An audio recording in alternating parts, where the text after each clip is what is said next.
Everyone, this is me Sadia here. मैं आपके लिए लेके आई हूँ बाकी के महीने की रीडिंग जो कि शुरू होता है 15 मई से लेके 31 मई तक। सो देखते हैं आप लोगों के लिए बाकी का महीना कैसा रहेगा। ये रीडिंग होगी साइन ऑफ सेजिटेरियस के लिए। सो देखते हैं सेजिटेरियंस का महीना कैसा रहेगा बाकी का। क्योंकि ये रीडिंग मैं रिकॉर्ड कर रही हूँ 20 तारीख को, तो हो सकता है जो पहले दो कार्ड्स हम पिक करें उसमें जो एनर्जीज शो होंगी हो सकता है वो आप ऑलरेडी अपनी लाइफ में एक्सपीरियंस कर रहे हो। सो आपकी लाइफ में जो सिचुएशंस है उसके साथ जो मैसेजेस रेजोनेट करते हैं, मैच करते हैं, आप उन मैसेजेस को पिक करो और बाकी सबको छोड़ दो। पर्सनल रीडिंग अगर आप चाहते हो तो आप अगर आप पेपल पेमेंट कर सकते हो सिर्फ तब ही मैं आपकी रीडिंग कर पाऊँगी।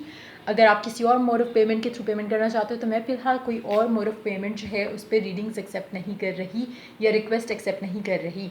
सो अगर आप पेपल पेमेंट कर सकते हो देन ओनली आप मुझे ईमेल कर सकते हो रीडिंग बुक करने के लिए। सो स्टार्ट करते हैं, देखते हैं सेजिटेरियंस के लिए बाकी का महीना कैसा रहेगा। कार्ड शफल करते हुए एक चीज़ रिमाइंड करवाऊंगी कि ये एक जनरल रीडिंग है, सबके साथ मैच कर भी सकती है और नहीं भी। सो जो मैसेजेस आपकी लाइफ में आपकी सिचुएशन के साथ मैच करते हैं आप उन मैसेजेस को पिक करो और बाकी सबको छोड़ दो। और इस रीडिंग में हम ऑरेकल डेक लेंगे एक और बस, चार्म्स हम इसमें इंक्लूड नहीं करेंगे। सो लेट्स सी सेजिटेरियंस के लिए बाकी का महीना कैसा रहने वाला है। Lovers, pair of earth, five of cups.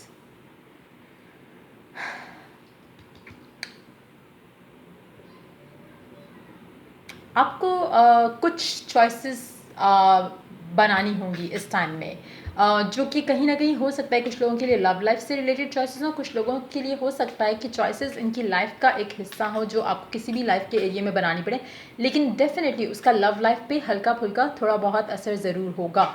जो भी आप डिसीजंस लोगे उसका इम्पैक्ट जो है वो लव लाइफ पे भी शो होगा, चाहे वो किसी भी वे में हो सकता है डायरेक्ट वे में हो सकता है इनडायरेक्ट वे में हो। सपोज हो सकता है आपको कोई जॉब ऑफर आए और जॉब ऑफर आपको किसी डिस्टेंट लैंड से आ रही हो। अगर डिस्टेंट लैंड से आ रही है तो आपके लिए ये डिसाइड करना कि क्या ये ऑफर एक्सेप्ट करनी है आपके लिए बेहतर होगा या नहीं। वो जो आप डिसीजन लोगे वो आपकी लव लाइफ को अफेक्ट करेगा, स्पेशली अगर आप मैरिड हो या कमिटेड हो किसी एक इंसान के साथ। हो सकता है आपको उस जगह को छोड़ के जाना पड़े किसी और जगह जॉब के लिए। सो कहीं ना कहीं आपके दो एरिया ऑफ योर लाइफ जो है वो कनेक्टेड हैं, चाहे वो लव लाइफ है चाहे वो वर्क लाइफ है, कहीं ना कहीं दोनों इंटरलिंक्ड होंगे।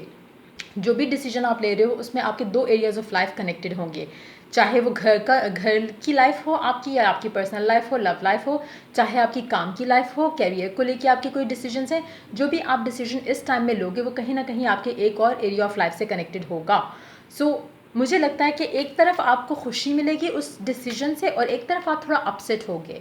अब डिफरेंट लोगों के लिए वो रीजंस डिफरेंट होंगे, लेकिन आप कोई एक डिसीजन ऐसा लोगे जो आपको एक तरफ से सेटिस्फाई करेगा और दूसरी तरफ से आपको थोड़ा सैडनेस वाली चीज़ मुझे लग रही है। इट्स नॉट कि आप अपसेट हो जाओगे किसी चीज़ को लेके, इट्स मोर लाइक कि आप थोड़ा सैड उदास फील करोगे उस डिसीजन को लेकर, क्योंकि कहीं ना कहीं आपको दो ऐसी चीज़ों में से चूज़ करना है जो शायद दोनों आपके लिए बहुत इंपॉर्टेंट है।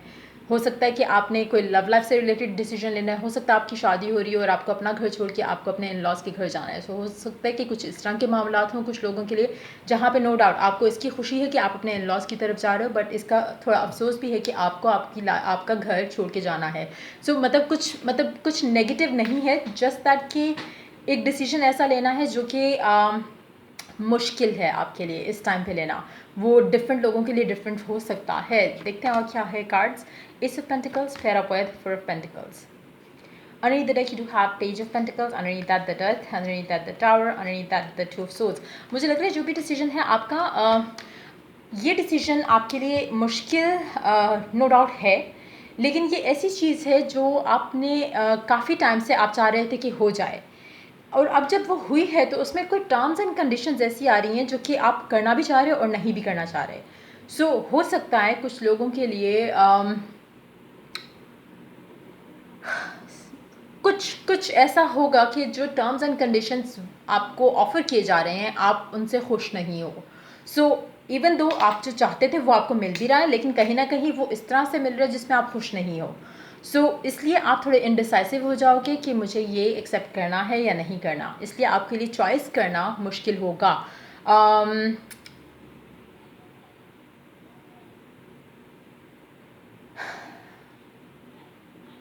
अगर ये आपकी लव लाइफ की सिचुएशन है जिसमें हो सकता है कि आप अपने पार्टनर से कुछ ज़्यादा एक्सपेक्ट कर रहे हो सकता है आप शादी एक्सपेक्ट कर रहे हो एंड देन वो पर्सन कह रहा है कि नहीं लेट्स गेट एंगेज्ड, तो कहीं ना कहीं आपको लग रहा है कि एंगेजमेंट तो मैं नहीं चाहती, मैं तो चाहती हूँ कि या चाहता हूँ कि शादी हो जाए।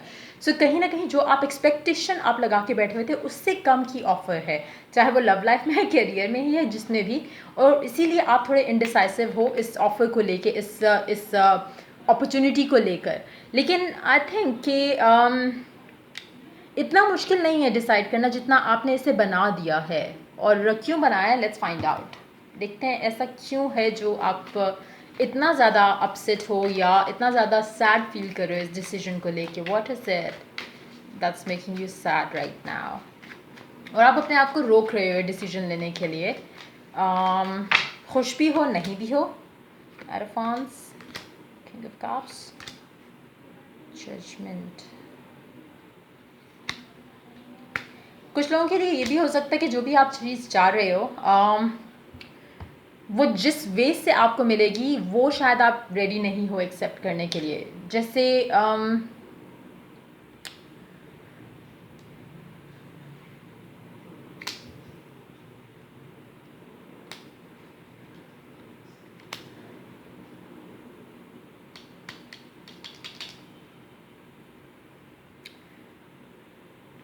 जैसे सपोज़ आप एक फ़ीमेल हो और आप अगर शादी करना चाह रहे हो, आपको कोई कह रहा है कि ठीक है इतना जहेज़ दो देन हम शादी करेंगे।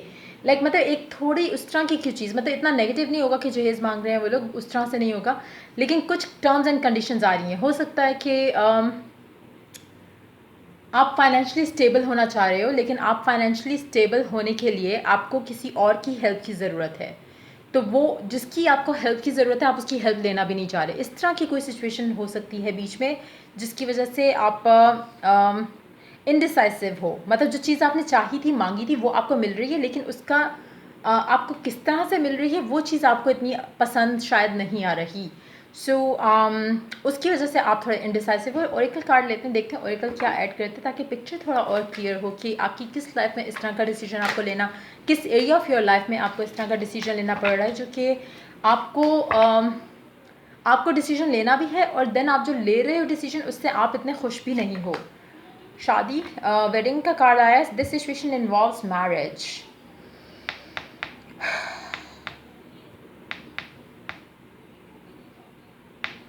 कुछ लोगों के लिए हो सकता है कि आप शादी करना चाहते हो हमेशा से एंड नाउ आपको एक प्रपोजल आ रहा है, लेकिन आप जिससे करना चाहते हो आपकी शादी उससे होती हुई नहीं दिख रही। हो सकता है एक प्रपोजल आए जिसमें से मतलब जो कि एक ऑब्वियस एक शादी को लीड करने वाली टाइप की सिचुएशन है, लेकिन आप शादी तो आप करना चाहते थे लेकिन इससे नहीं करना चाहते जिसका प्रपोजल आया है। सो एक तरह से वो भी एक चीज़ हो सकती है। आप हो सकता है आपने दुआ कर ली हो या मैनिफेस्ट कर लिया हो कि शादी तो आपकी अब हो रही है, लेकिन जो मैनिफेस्टेशन में आपने एक चीज़ मिस आउट कर दी जो कि थी कि इस इंसान से शादी करना, वो शायद आपको वो इंसान नहीं मिल रहा। शादी डेफिनेटली मिल रही है लेकिन किसी और के साथ। हैविंग सेड दैट, जो भी आपको ऑफर आ रही है इट्स नॉट एज बैड जितना आप उसको लेके सोच रहे हो।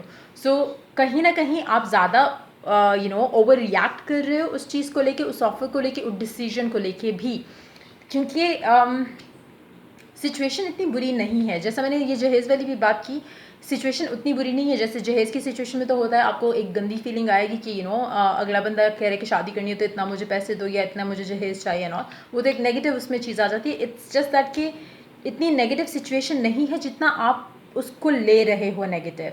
सो हो सकता है आपकी लव लाइफ की सिचुएशन से अगर ये एनर्जीज मैच करें तो कहीं ना कहीं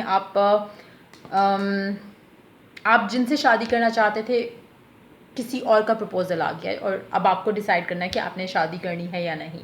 सो it's gonna be different for different people, but yes this is what I am picking up.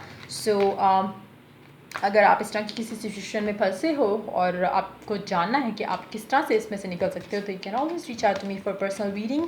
और till I do the next reading for you guys, take care, bye bye.